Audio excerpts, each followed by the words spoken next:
Hey guys, and welcome back to Reagan's Reading Corner. Today I'll be reading Clifford and the Big Parade by Norman Bridwell. Let's get into the video.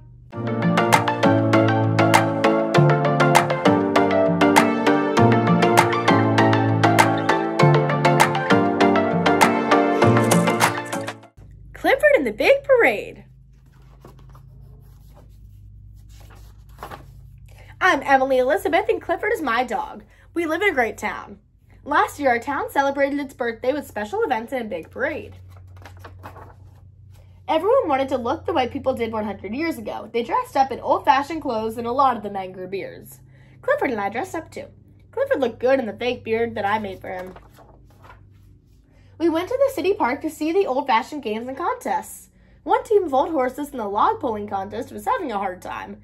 Clifford felt sorry for them. He gave them some help. Clifford wanted to join the bicycle obstacle race. He couldn't ride a bike, so he got in the race as an obstacle. He was a good one. Some men were pitching horseshoes. Clifford wanted to try that too. He made a mistake. Luckily, I stopped him before it was too late.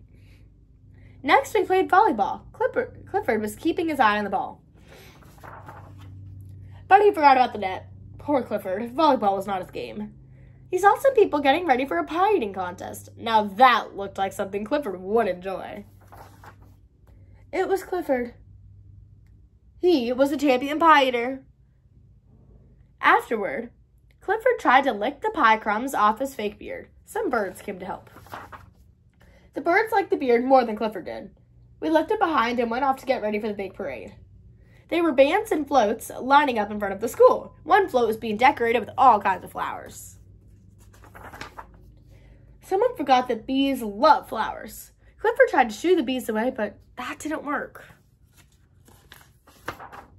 So he took a deep breath and blew those bees out of town. The mayor did something special to thank Clifford for chasing the bees away. He made Clifford the leader of the parade. At last, everything was ready. We were going to march down Main Street and across the town bridge. Suddenly, a man ran up and stopped the parade.